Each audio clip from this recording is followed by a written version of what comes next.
I have always considered Aslan a comical figure. His thoughts about religion in general are a jumble of pretentious nonsense, yet he often speaks with an air of self-importance that would have been embarrassing for Genghis Khan at the height of his power.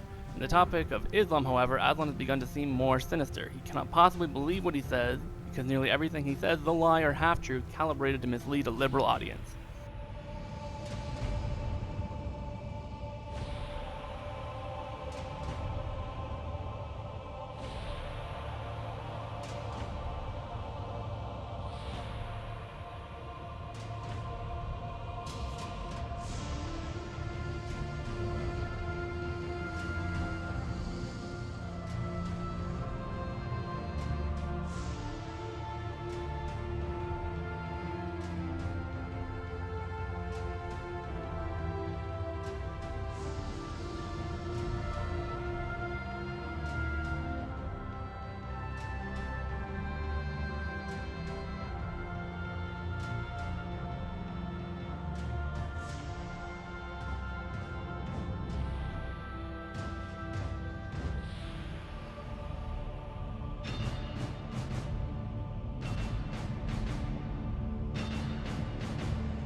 Hi everybody, today we're going to talk about Dr. Reza Aslan, who I'm sure you all know and love.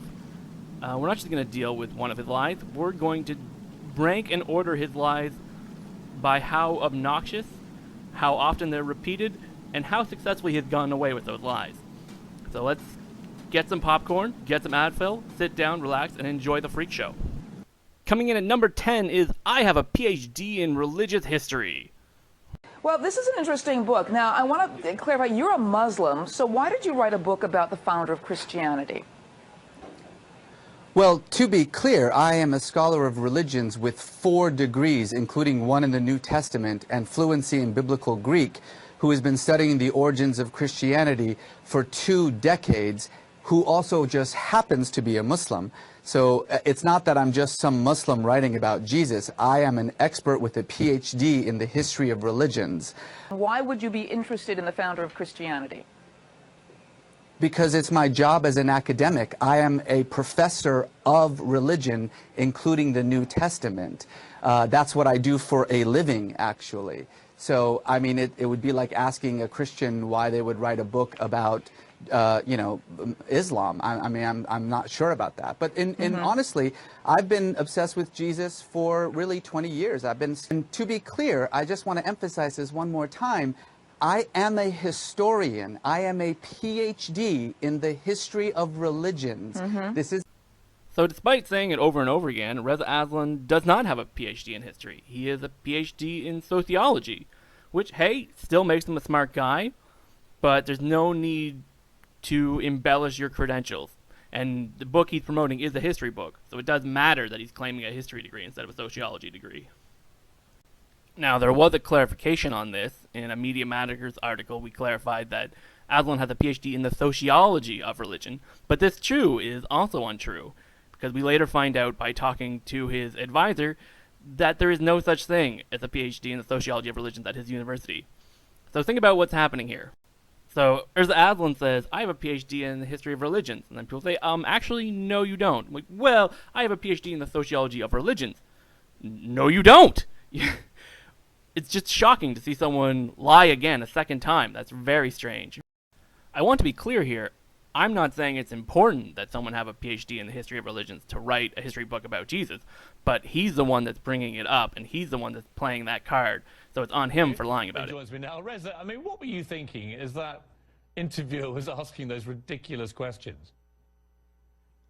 Well, look, I mean, truly, I was kind of embarrassed. I mean, there's nothing more distasteful than an academic having to, like, trot out his credentials. I mean, you really come off as a jerk when you do that. Does that have to do with the Danish cartoons? I have to respond to that as the Islamic scholar, as the person with a PhD in Islam in this conversation. Conversations, do respect your intellectualism.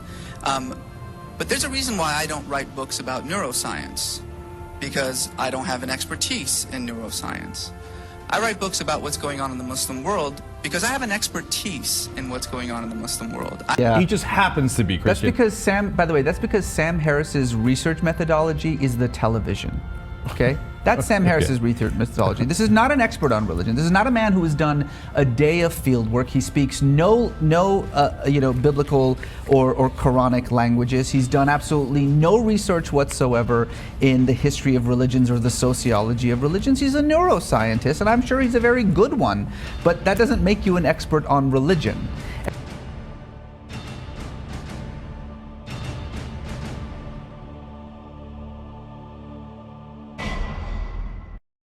Well, Aslan, if it's a jerk move to pull off your academic peacock impression, why do you do it so often? Okay, so the last example on this one is an email correspondence between Robert Spencer, Reza Aslan, and Reza Aslan's assistant, whoever that is. Again, we have the notion, I am a world-renowned scholar, who are you? To be fair to Aslan, he does have a master's degree in religious studies, but Robert Spencer has a master's degree in religious studies. So they're on even footing in that regard. Also, check out some of the things that Reza Aslan is saying to Robert Spencer here. You should stick to men your own age and weight. I told you, I'm into women, not walruses. Okay, fine, I'll think about it, but first you have to shave and lose some weight. If I send you a picture, will that satisfy your lust for a while? For someone so popular in the liberal community, though, there's some interesting claims that Robert Spencer is a fat gay walrus. Nice. So, number 10 was, I have a PhD in the history of religions, which simply was not true. And for a guy who is constantly ridiculing other people's educations, he should really get his own education straight, frankly. Number 9 is, Jesus never claimed to be God or the Son of God or the Messiah or anything like that. Now, this lie comes primarily from the book Zealot itself. As you see, in one point he says, the entire first gospel, there exists not a single definitive messianic statement from Jesus himself. What evidence from the earliest gospel suggests, for whatever reason, Jesus of Nazareth did not openly refer to himself as Messiah, nor did he call himself Son of God. So in multiple places in this book, he tries to insist to people that Jesus never really referred to himself as any kind of magical being. Now, do I need to refute this one? I mean, does everyone know the Bible well enough to know that this is bullshit? Come on, right? I mean, it's very trivial. The far more important thing is that Jesus is performing magic tricks in front of people, and other people are calling him the Messiah in response to that. I don't know what more evidence you would need if we're going to accept gospel as any kind of eyewitness testimony, frankly, which we probably shouldn't, frankly. Now, Aslan, both in the introduction of his book and at several points throughout the book, insists that he's not talking about the Jesus of myth. So don't worry that I'm rejecting Jesus' divinity historically, because I'm only talking about the historical Jesus, and that really has nothing to do with the Jesus of myth. Except, there is a third Jesus that maybe we should be talking about. And that would be the Jesus of Islam, because Jesus is in the Quran and Jesus is in the Hadith. He's a little bit different, though, than the Jesus most people are used to talking about. Here, let me give you a taste. Then God will say, Jesus, son of Mary, did you ever say to the people, worship me and my mother as gods besides gods? Glory be to you, he will answer. I could never have claimed what I have no right to. If I had ever said so, you would have surely known it. So, Jesus isn't in Islam, but he's just a normal guy in Islam, just a prophet, the way Muhammad is a prophet. He's not a divine miracle worker in every sense. And just to hammer it home, let's play one more clip. I do not believe that Jesus is God, nor do I believe that he ever thought that he was God, or that he ever said that he was God. So hey guys, I'm a historian, and I'm just doing a history book about Jesus. Well, what a coincidence. What just totally surprising that in your expert historical opinion, the Jesus of history lines up very nicely with the Jesus of Islam, and not at all with the Jesus of Christianity. Who would have seen that coming? So what Reza Aslan is doing here, he's actually weighing in on an ongoing theological discussion between conservative Christians and conservative Muslims. It's just interesting to see him weigh in on this issue when he frequently promotes himself as more of a liberal, moderate historian Muslim who you wouldn't expect to want to be a part of this debate, which is a very tedious and boring one. I'll give give you a heads up on that if you do decide to learn more. To be clear, the problem is not that he's saying Jesus doesn't think he's divine so much. I mean, if he just said, hey, the Bible says this, the Quran says that, the Quran is right and I'm going to prove it to you, that would be fine. No issues there. But I think there is an issue with, hey, I'm a historian, and, I don't think Jesus ever really said, I am the Messiah. With no mention that you're just spreading Islamic scripture when you say something like that. Coming in at number 8 is the punishment for apostasy depends on where you are, which to me seems like a very obvious dodge to a very straightforward question, which was asked by Sam Harris in this following clip. Reza, what is the penalty for apostasy in Islam? Just it depends tell us on what where it you is. Are. The Quran actually has no. That's true, but you know the Hadith does, and it has it in spades. And there are 700,000 Hadiths that people decide which they agree on and which they don't. Okay, so let's talk about how the Hadiths work for those who don't know. What you're looking at right now are called the 6 authentic Hadiths because they're the ones most trustworthy. They're listed off in order of their age. The oldest one goes at the top. And the Sahih Bukhari Hadith, the oldest one, is considered the most reliable Hadith throughout the Muslim world because it is the oldest. That logic works for me. I think it should work for everybody else too. And here's another example coming directly from a Muslim source telling you that the Al-Bukhari Hadith is the most valid of the Hadith. And here we have 6 examples from the Al-Bukhari Hadith that suggest that someone who apostates from Islam should get the death penalty. Here's one specific example. The blood of a Muslim cannot be spilled except in 3 cases: murder, adultery, and apostasy. Now here's a world map that shows you all the different countries that criminalize apostasy in some way, shape, or form. The red portions would be the parts that actually give the death penalty, which includes Saudi Arabia and Iran and Somalia. So it seems like apostasy is not thought well of in the Muslim world. And last but certainly not least is a graphic that compiles various conservative punishments that Muslims support, compiled from Pew polls. Death for leaving Islam is supported by 584 million Muslims. Number 8. The death for apostasy depends on where you are. Even though the Al-Bukhari Hadith, the most valid Hadith, is very clear on the subject, and certainly in the Muslim world you see plenty of examples of that being carried out in practice. Number 7. Aisha was not 9 years old the first time Muhammad had sex with her. If you don't know who Aisha is, she is the 9-year-old girl who famously got married to Prophet Muhammad and was his child bride. But, according to Reza Aslan in No God But God, while Muhammad's union to a 9-year-old girl may be shocking to our modern sensibilities, his betrothal to Aisha was just that, a betrothal. Aisha did not consummate her marriage until after reaching puberty, which is when every girl in Arabia, without exception, became eligible for marriage. Once again, it would seem like the Al-Bukhari Hadith would disagree with Reza Aslan on this subject, and I think I'm just going to turn it over to Robert Spencer and David Wood to discuss this in more detail. Aisha, of course, the notorious child bride of Muhammad, the Prophet of Islam, who, according to Bukhari, the Hadith collection considered most reliable by Muslims, was 6 years old when Muhammad was betrothed to her. He was 51, and 9 years old, he was 54, when he consummated the marriage. Bukhari says this several times in the course of 9 volumes, which is an indication that it came from several divergent traditions and was multiply attested. And that being the Hadith collection that Muslims consider to be most reliable, that has extraordinary weight, and thus has led to the low marriage ages for girls in Muslim countries. One of the first things the Ayatollah Khomeini did when he took power in Iran, Reza Aslan's native land, was to lower the legal marriageable age of girls to 9 in imitation of the Prophet.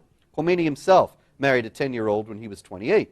The problem of child marriage here again is not just about a lecherous 54-year-old man in the 7th century, but because he is the excellent example of conduct, as David said, this is something that makes people suffer today.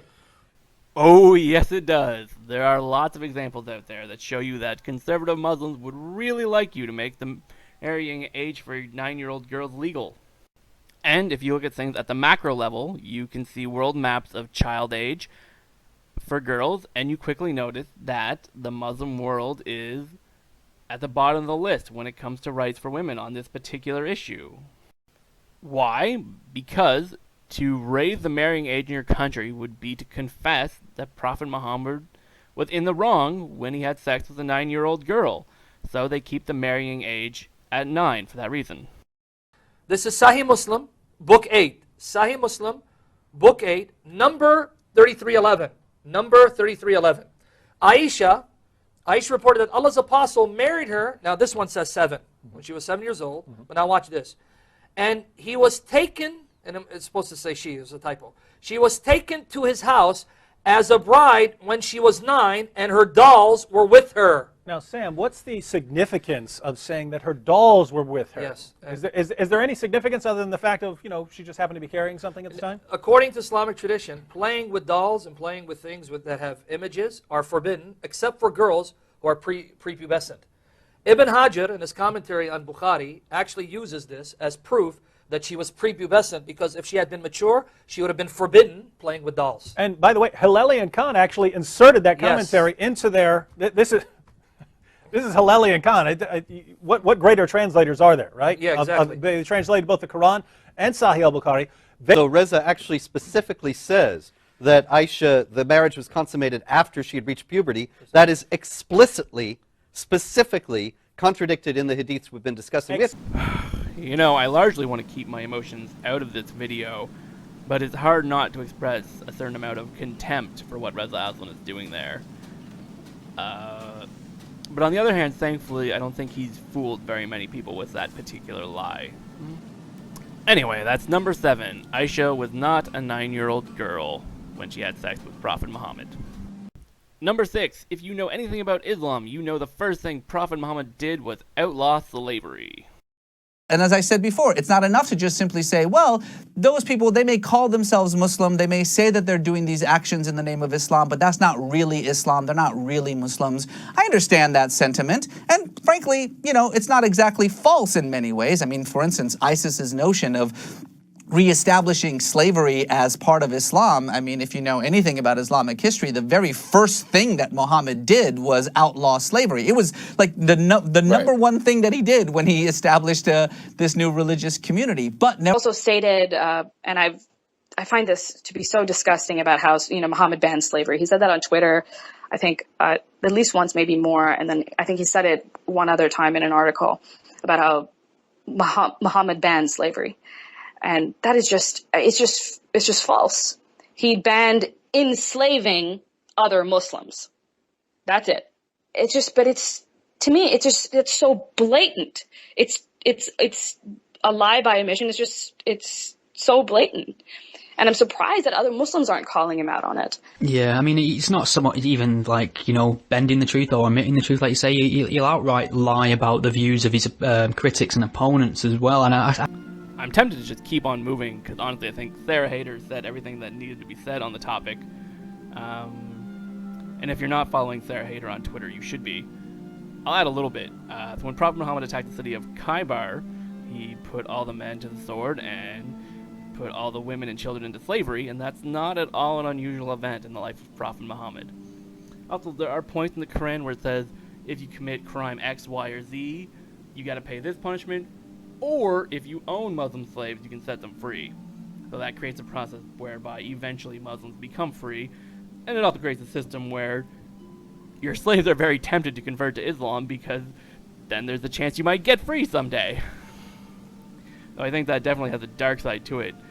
But I think we're well past the point where we're surprised by the thing Reza Aslan says, aren't we? Number 5, Hamas does not use human shields. I know Israel's horrible, but where are the protests about crucifying people? Where Boko Haram has killed more people than Israel this year with the war going on. But not with American weapons. And I think that's why you're seeing a lot more emphasis in the United States. You're going to defend in the Hamas West. today. I'm not defending Hamas. All I'm saying is that if you're going to have a situation where 1,600 people 85% of them civilians. Hundreds of children are being killed every day with American weapons they're that putting you them in paid front for. of them. That is nonsense. That is not nonsense. That's the absolute You know what? You These can say this all These are all terrorists day. who have a two-front war going on against Israel and their own people. First of all, Amnesty International, which is on the ground right there, did a month-long review of this. They have found no evidence whatsoever of any kind of human shields being used. They did say that Hamas leaders... Then why are weapons in the schools? But it's a war. It's a war that... Gentlemen, please. Amnesty International found no evidence of Hamas using human shields. Oh, okay. Does anybody want to know what Hamas has to say on the subject of Hamas using human shields? Just watch. للوصول لتلك البيت الذي يعود المنزل الذي يعود لعائلة كوارع لمنع طائرات الاحتلال الحربية الصهيونية من استهداف هذا المنزل كما هو المعتاد. تعليقك على النقطة الأخيرة دكتور، الناس يعودون إلى الأسلوب الذي حقق نجاحا كبيرا في فترة من الفترات، نتذكر فترة الشهيد نزار ريان رحمه الله. يعني هذا يدلل على طبيعة شعبنا الأصيل، شعبنا المجاهد الذي يحمي حقوقه ويحمي مساكنه بدمائه وصدوره العارية. أعتقد أنه أن يتعرض الناس وأن يواجهوا الطيران العسكري الإسرائيلي بصدور عارية ليحموا بيوتهم، أعتقد أنه هذه سياسة أثبتت نجاعتها في مواجهة الاحتلال من ناحية، وأيضا هي تعكس طبيعة هذا الشعب البطل، هذا الشعب الجريء. ونحن في الحركة ندعو شعبنا إلى اعتماد هذه السياسة لحماية البيوت الفلسطينية.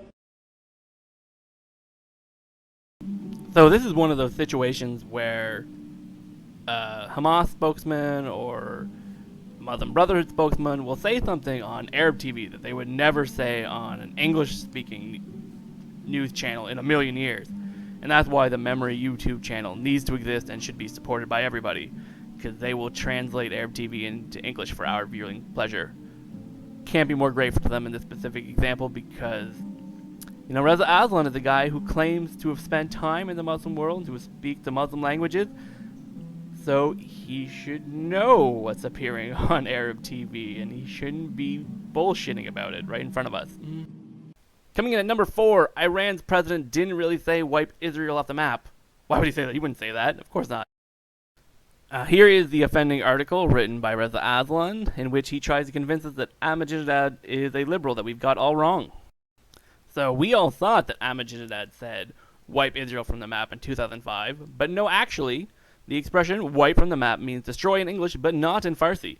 In Farsi, it means not that Israel should be eliminated, but that the existing political borders should literally be wiped from a literal map and replaced with those of historic Palestine. Okay, one, there's no such thing as a historic Palestine. There never was a country called Palestine. And what do you think happens to Israel if you literally erase their borders? It's so stupid. I don't speak Farsi, so obviously I can't really challenge him on this. But even the translation seems a lot more like a bizarre reinterpretation than anything that's a legitimate misunderstanding of words. Oh, and also we have this other clip which makes Ahmadinejad's opinions a bit more clear. یک فریاد میزنند و همه اونها با پلاکارد و مشت‌های گره کرده فریاد میزنند مرگ بر اسرائیل. It's not so much that I want to destroy Israel. I want Israel not to exist not to be anymore. alive anymore. This is a distinction without a difference. This is a word game. I mean, what does it mean to erase the borders from a map? It means the death of a country. Who are we kidding right now? Number 4, Ahmadinejad did not really say wipe Israel from the map. And number 3 is FGM is not an Islamic problem, it's an African problem. Well, I like Bill Maher. I've been on his show a bunch of times. He's a comedian, but, you know, frankly, when it comes to the topic of religion, he's not very sophisticated in the way that he thinks. I mean, the argument about the female genital mutilation being an Islamic problem is a perfect example of that. It's not an Islamic problem, it's an African problem. Well, wait, because he says it's a, hold on a second, Reza, because he says it's a Muslim country problem. He says that in Somalia... Yeah, but that's... Yeah, and that's actually empirically, factually incorrect. It's a Central African problem. Eritrea has almost 90% female genital mutilation. It's a Christian country. Ethiopia has 75% female genital mutilation. It's a Christian country. Nowhere else in the Muslim majority states is female genital mutilation an issue.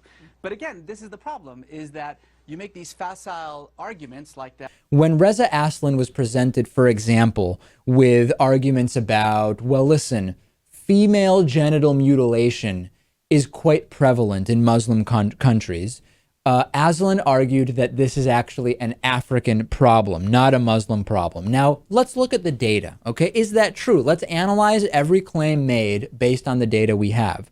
In terms of the number of countries, there's no denying that FGM is more prevalent in Africa than in other places. However, there are still quite a few countries in the MENA region, Middle East, North Africa, and in Asia, where FGM is absolutely prevalent. Bahrain, Iran, Iraq, Jordan, Kuwait, Oman, the Palestinian territories, Qatar, Saudi Arabia, Yemen, Afghanistan, Brunei, Pakistan, prevalent or widespread female genital mutilation. It does happen in India, but it seems to be isolated to the Shia Muslim Bora community there. And Reza Aslan often holds up Indonesia as a kind of moderate Muslim counterpoint to Saudi Arabia, but female genital mutilation is prevalent in Indonesia, and there is even a mass circumcision ceremony, female circumcision ceremony, organized by Islamic foundations in Indonesia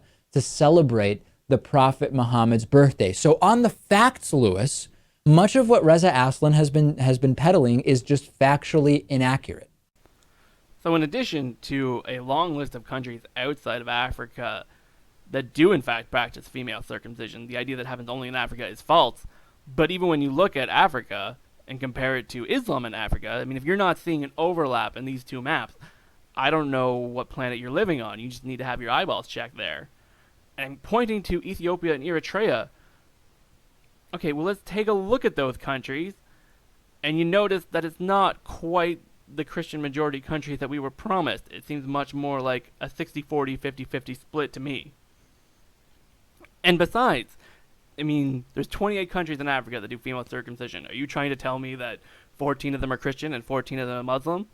That just isn't true when you actually look at the aggregate picture here. And once again, I'd like to turn it over to Sarah Hayter because I think she has another excellent point to make on this topic. About because I read the FGM, the UNICEF study that he looked at, and my first impression was, well, it seems like they didn't really look at other countries. And so maybe I should send them an email and ask them specifically. And I did. And they told me, well, we didn't have data. We didn't have, the proper amount of data anywhere else. So we couldn't use those countries. So that's why they weren't included.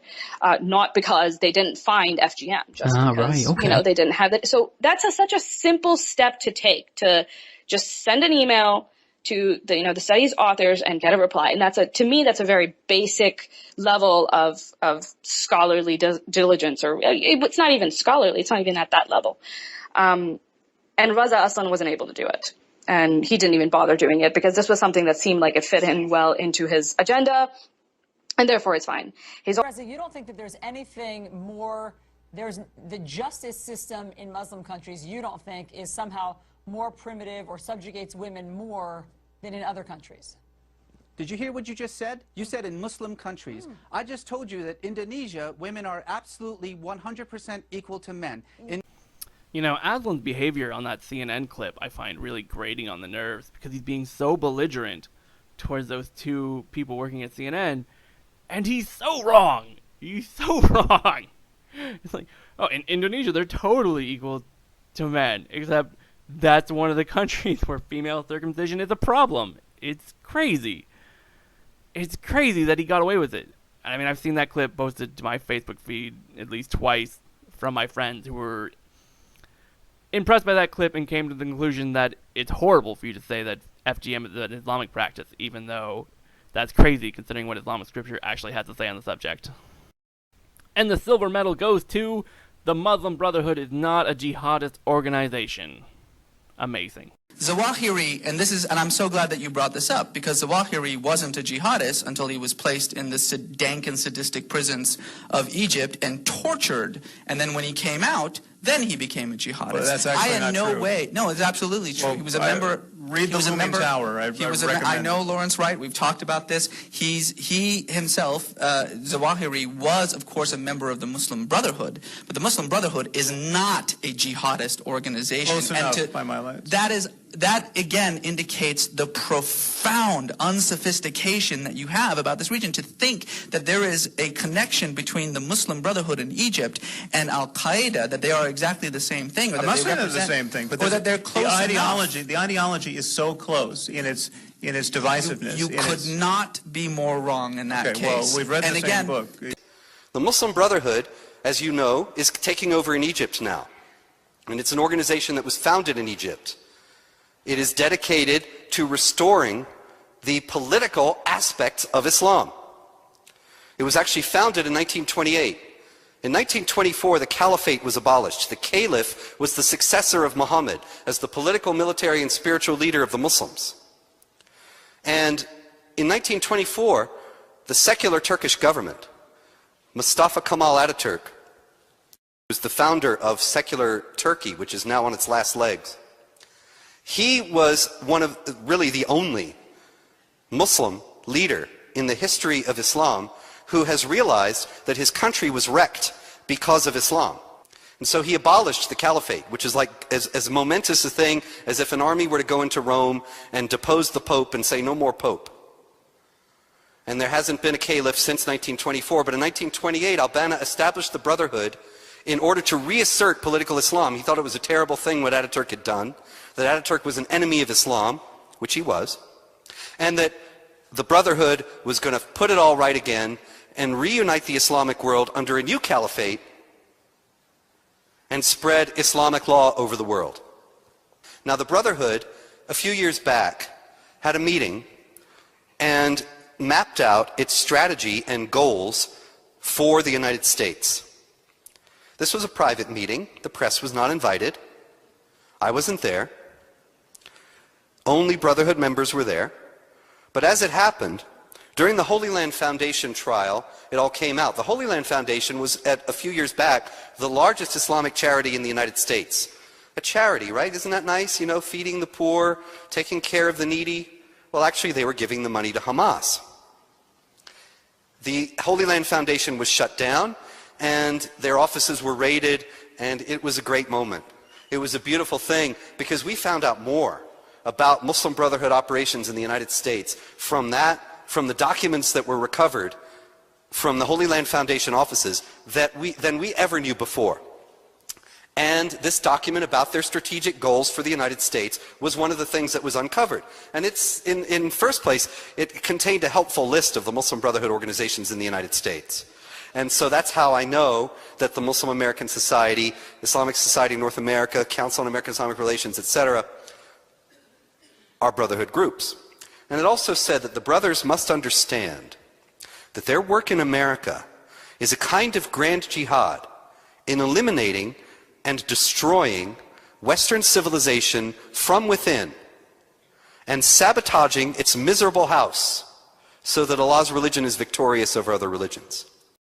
Now, if you don't trust Robert Spencer for some reason, after all, he is a fat gay walrus, according to Reza Aslan, everything he just said, you can confirm for yourself if you look up the Holy Land Foundation trial, when the largest Muslim charity got taken down for donating money to Hamas. That is a shocking display. And that incident, it implicated a lot of other groups, including CARE. And I mean, you've probably seen these two on the news at some point, if you watch the news regularly. And their group, CARE, is one of the satellite organizations of the Muslim Brotherhood. That came out in the trial, and they've recently been labeled by Muslim countries as terrorist groups. Or terrorist satellite groups, I should say. And as far as terrorist groups go, who are you more worried about? ISIS, the big, dumb group that's constantly putting out insane internet videos that we all recognize as totally crazy? Or the Muslim Brotherhood, which is much more inclined to operate behind the scenes and trick Americans into donating money into Hamas? I would say they're a far more dangerous group to watch out for. One final thing, he says in one of his more recent writings that he understands the motivations of some, though he might disagree with them. But he thinks your motivations might be a little bit more sinister. Okay, that's literally the word he used, sinister. Yeah. Okay. I literally don't know what he means by that. The Muslim Brotherhood is not a jihadist organization. Okay, here we are. We're at the number 1. Greatest lie from Reza Aslan. What could top number 2? What could top going around claiming that a terrorist group is not a terrorist group? Anybody have a guess? At this point, I want to thank you guys for just watching this video. I know it's a long one. And also, all the YouTubers whose clips I'm borrowing, I hope you're not offended. I just think it's important to have all of Reza Aslan's lies compiled in one place for quick and easy access, so that we can shut this guy down, because he is so full of poison. Anyway, the number 1 lie told by Reza Aslan.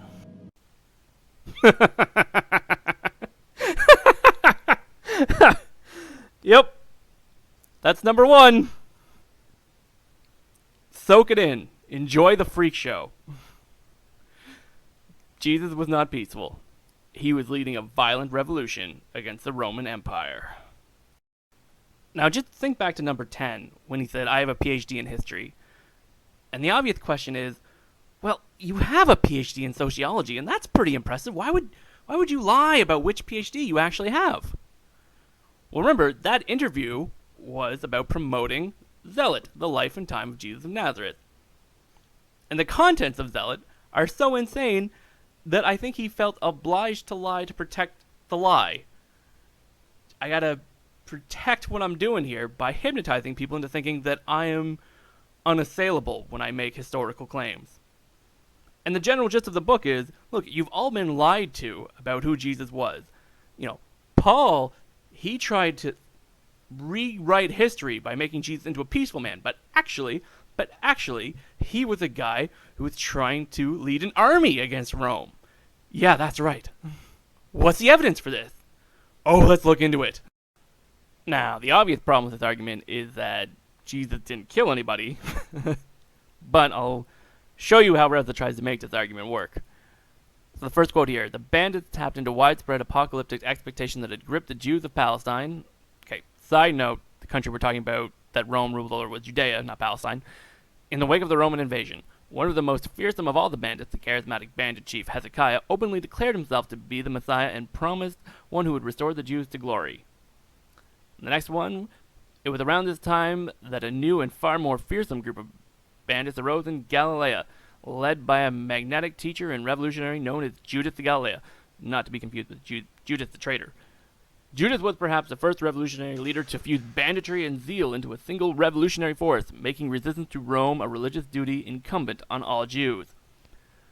To call Jesus the Messiah, therefore, is to place him inexorably upon a path, already well trodden by a host of failed messiahs who came before him, towards conflict, revolution, and war against the prevailing powers. So you see, Jesus didn't kill anybody, but he's guilty by association, because other people were fighting the Roman Empire, and they have a connection to Jesus. Kind of. Close enough. The next way Reza tries to make this case is to discuss the way Jesus answers a very important question posed to him by the priesthood.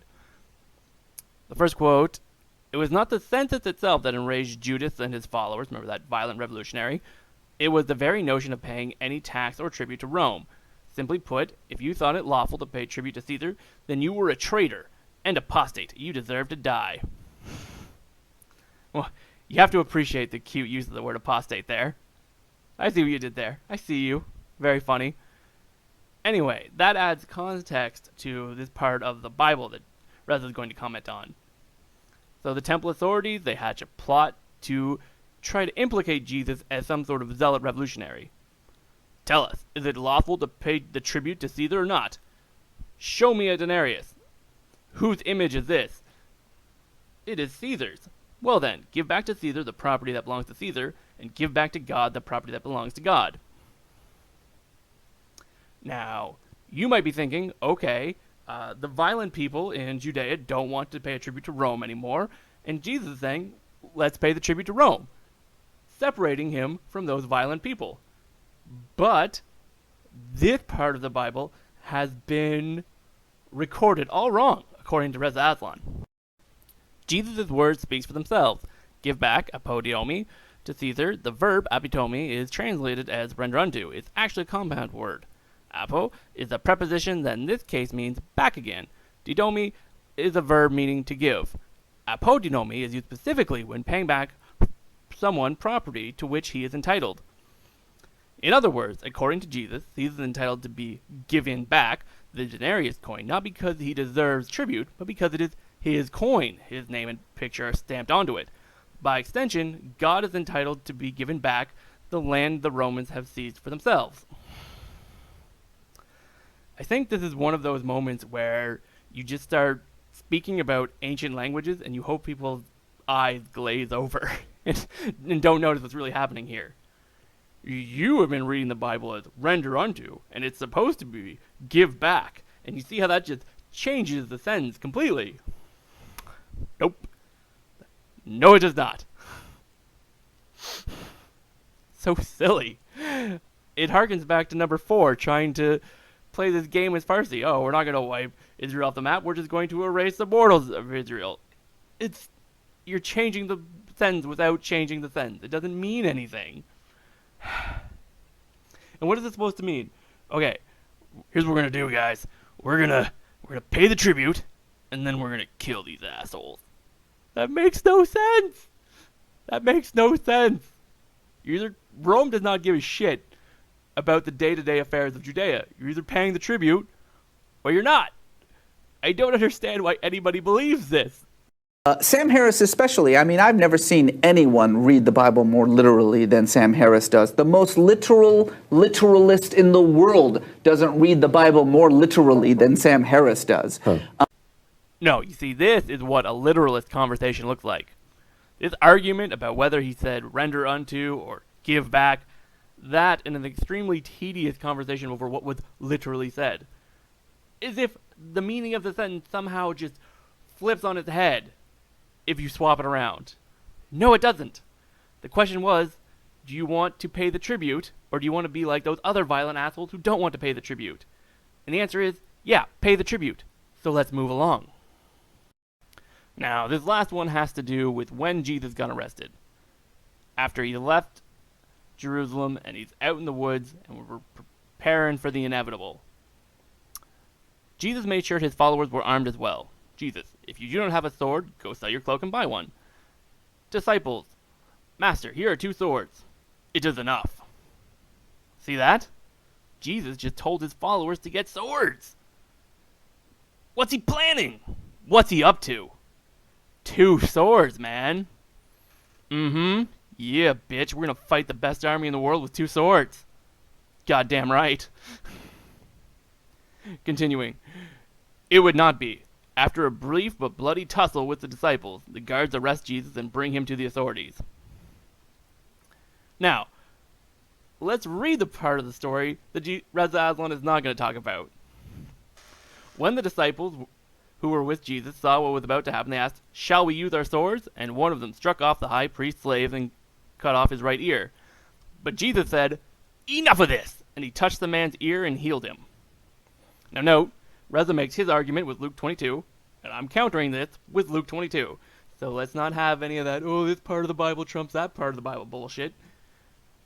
So what Reza's going to do here, he's going to shine a spotlight on the part of the story where Jesus tells his men to get swords, and then we're going to completely ignore the part where Jesus used his magic fucking powers to heal the men who were hurt by those swords. And the crucial part of the story is that Jesus insisted on a non-violent arrest. He cooperated with the cops. He cooperated. Also, from the book of Matthew, we have, all who take up the sword will die by the sword, which is probably one of the best lines in the Bible. Did you know that when Jesus got arrested, 2 of his friends had swords? Scandalous. Do you know that Jesus told his men not to use those swords? And healed the people they tried to hurt with those swords? Crazy. But, you know, I mean, I think this stuff works on people who don't know their Bible very well. And I think that's why it needs to be talked about. Now let's turn our attention to the motive. Why is Reza Aslan trying to do this? What's the point of trying to slander the history of Jesus by repainting him as some sort of violent guy? Well, I think for that, you need to put yourself into the mind of the liberal Christian, or the social justice warrior, as people like to call it, and think about, what does this book accomplish when you put it all together? The book Zealot gives us 2 of our 10 lies. We have Jesus was a violent revolutionary. We also have Jesus never claimed to be divine. And one that didn't make the list was this game of using the words Judea and Palestine interchangeably, as if we're talking about modern-day Palestine. Now, what happens when you put it all together? What do these 3 things add up to? Jesus was a secular man living in a complex social political era who resorted to violence to resist the Roman occupation of Palestine. Bingo! Jesus is Hamas, Hamas is Jesus, Israel and America are the Roman Empire. And if you're a true follower of Jesus, you should be against the apartheid state of Israel.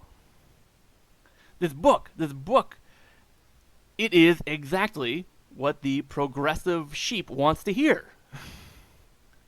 Just drink it in. Just look at this beautiful propaganda. Just gaze into it until it gazes back into you. This is the abyss, right here. If Jesus had lived longer, he would have been a terrorist. One very important piece here is the example of Muhammad and the example of Jesus. Muhammad was not a hippie who got crucified. Right? Muhammad was a conquering warlord. Muhammad's ethics, his life course, has much more in common with Alexander the Great or Genghis Khan than it does with Jesus or with Buddha or with Mahavira or other progenitors of the world's, quote, great faiths. Yeah, but Jesus wanted to conquer the world. He just sucked at it. No, well, that's one way to say it. But he was not ordering people's heads cut off. He got crucified. Have the power to. Well, no, that's. Now in this clip, Cenk isn't quoting Zealot, but he almost has to be indirectly using Zealot. I don't know where else he could have gotten this argument from. I wanted to draw attention to it just to show that if I got the point of this book wrong, everybody got the point of this book wrong, including Reza Aslan's fans, like Cenk Uygur. Just to be clear, this is not some attack on Christianity. My mother is a Christian. My wife is a Christian. My brother-in-law is an evangelical pastor. Anyone who thinks that this book is an attack on Christianity has not read it yet. Amo, you magnificent bastard, I read your book! Oh, but it is. It is an attack on Christianity.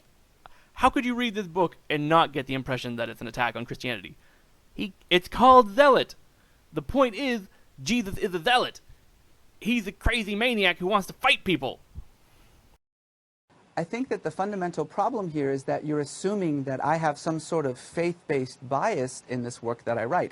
I think it's unfair to just simply assume, because of my particular faith background, that there is some agenda on this book. That would be like saying that a Christian who writes about Muhammad is by definition, not able to do so because he has some bias against it. And Right, because no one ever gets upset when a non-Muslim writes a book about Islam. Apostate can write a book about Islam and it's fine. An atheist can write a book about Islam and it's fine. A Christian can write a book about Islam and it's fine. Certainly not Reza Aslan would shit-talk those people. He would never do something like that, would he? Before I wrap this up, I just want to draw attention to one more part of this book. From the beginning. Today, I can confidently say that 2 decades of rigorous academic research into the origins of Christianity has made me a more genuinely committed disciple of the Jesus of Nazareth than I ever was of the Jesus of Christ. If you don't know, Aslan used to be a Christian for like a few years before he went back to being a Muslim. My hope with this book is to spread good news of the Jesus of history with the same fervor I once applied to spreading the story of Christ. That's insane. He is about to go on a rampage trying to convince you that Jesus was this man of violence, and he likes it that way. It's an improvement on the story. Okay, last but definitely not least, scholars tend to see Jesus they want to see. Too often they see themselves, their own reflection in the image of the Jesus they have constructed. Beautiful. Just beautiful. In regard to ridicule, I think that it's important to point out that, as Thomas More said, the devil is a proud spirit who cannot endure to be mocked. And these proud and arrogant spokesmen, like Reza Aslan, I think richly deserve ridicule, and it's also an act of charity to ridicule them, to puncture their puffed up self-image and help them perhaps come back to reality. So Reza, think of this as kind of an intervention on your behalf. We are bringing you a dose of the truth and a healthy dose of ridicule that you so richly deserve, so that you will perhaps see that to spread lies and to spread this kind of propaganda, it's hurting people, it's killing people, it's enabling evil. And you're better than that. I completely agree. Those are some excellently stated words. Especially coming from a fat gay walrus. I'm the Rational Orc. Thank you for watching.